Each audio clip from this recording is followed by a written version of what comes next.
नाजरीन, बात हो रही हुमैरा असगर की और मौत एक हकीकत है और ये हर जानदार ने इसका मजा चखना है। लेकिन ये हमारी नौजवान नस्ल के लिए भी एक पैगाम है कि किस तरह से जो आपको मारूफ नजर आने वाले, स्टार नजर आने वाले, आइडियल नजर आने वाले चेहरे इस तरह मौत की वादियों में चले जाते हैं कि उनका ना उनके पुरस्कारों को पता लगता है, ना घर वालों को पता लगता है, ना अजीजो कारिब को पता लगता है और वो आपसे बहुत दूर जा चुके होते हैं। तो लिहाजा अपनी जिंदगी को जो है वो ऑर्गेनिक बनाएं, ना कि सिंथेटिक अपनी जिंदगी बसर करें। मतलब ये जो डिजिटल मीडिया की जिंदगी है। और अहम तरीन खबर यह है कि लाश जो है हुमैरा असगर की, उसे उसके भाई नवीद ने और बहनोई ने छिपा सर्दखाने कराची से वसूल कर लिया है और अब वो इस लाश को लेकर लाहौर पहुंचेंगे जहां पर उससे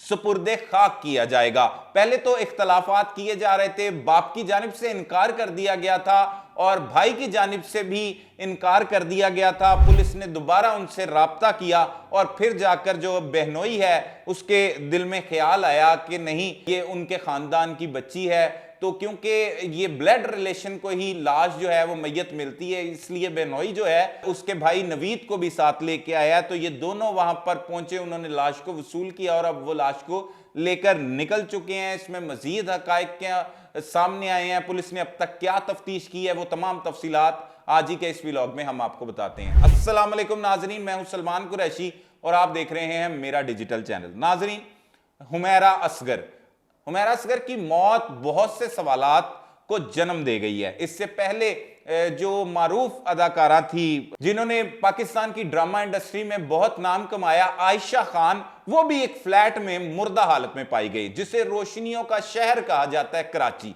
लेकिन कराची में अगर देखें तो लोगों में बेहिसी बहुत ज्यादा है। हम शुरू से सुनते चले आ रहे हैं कि कराची का लाइफस्टाइल जो है वो बैरून ममालिक जैसा है। हर कोई वहां पर काम करता है और टाइम का बहुत ख्याल रखते हैं, भाग दौड़ते रहते हैं, लेकिन वहां पर एहसास करने वाला कोई नहीं। वहां पर बेहिस्सी बहुत फैली हुई है। किसी भी घर में 9-9 माह गुजर जाते हैं, एक माह गुजर जाता है, फ्लैटों में लाशें पड़ी रहती हैं और किसी को इसका इल्म ही नहीं होता।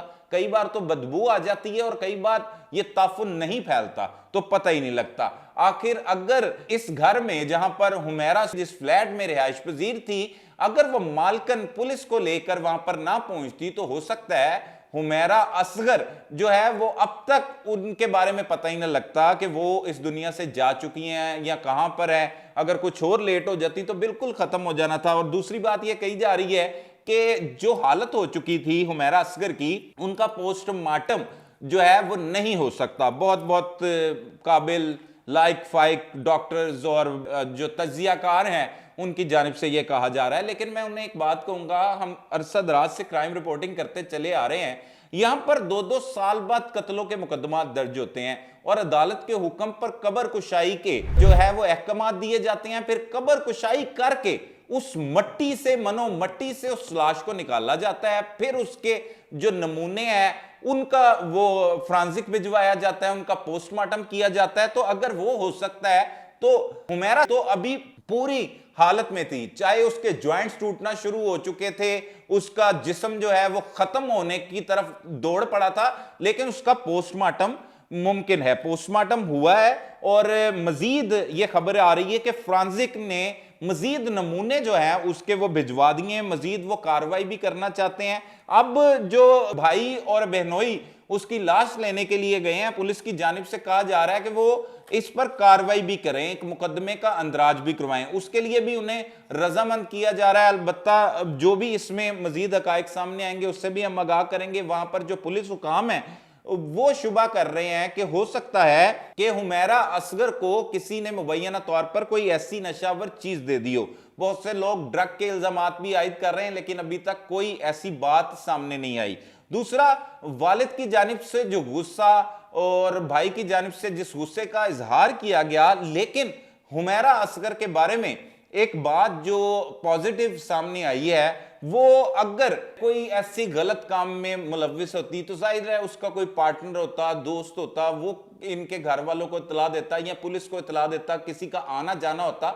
वहां पे मोहल्लेदारों से भी पूछा, उसके घर में कोई गैर मर्द नहीं आता था, उससे कोई मिलने के लिए नहीं आता था, वो अकेली रहती थी, तभी पता नहीं लगा इतने रोज तक कि उसकी लाश कहां पे गई है।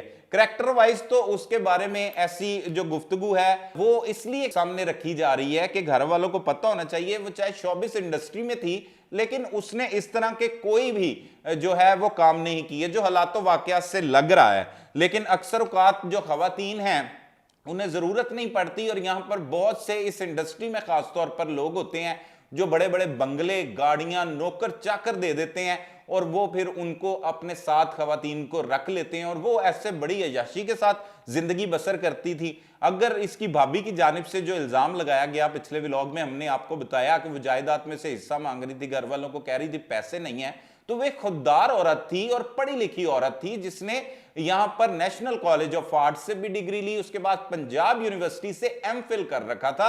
वो कोई ऐसी वैसी मॉडल नहीं थी कि घर में से कहीं से उठ के आ गई, पढ़ी लिखी फैमिली से बिलोंग करती थी। उसकी फैमिली जो है वो डॉक्टर्स बताए जा रहे हैं, ज्यादातर उसमें लोग हैं जिसमें उसका वालिद भी है। और हर प्रोग्राम में हमने बहुत से उसके क्लिप्स देखे, जो ईद शो में उसे मदऊ किया गया था वहां पर भी वो यही बातें करती थी कि वालिदैन को एतमाद में रखना चाहिए। वालिदा से वो कहती है मैं बहुत प्यार करती हूँ, अपने वालिद से भी मैं राब्ते में रहती हूँ। वालिद जो हैं वो ये भी उसने जिक्र किया कि वो डांटते थे।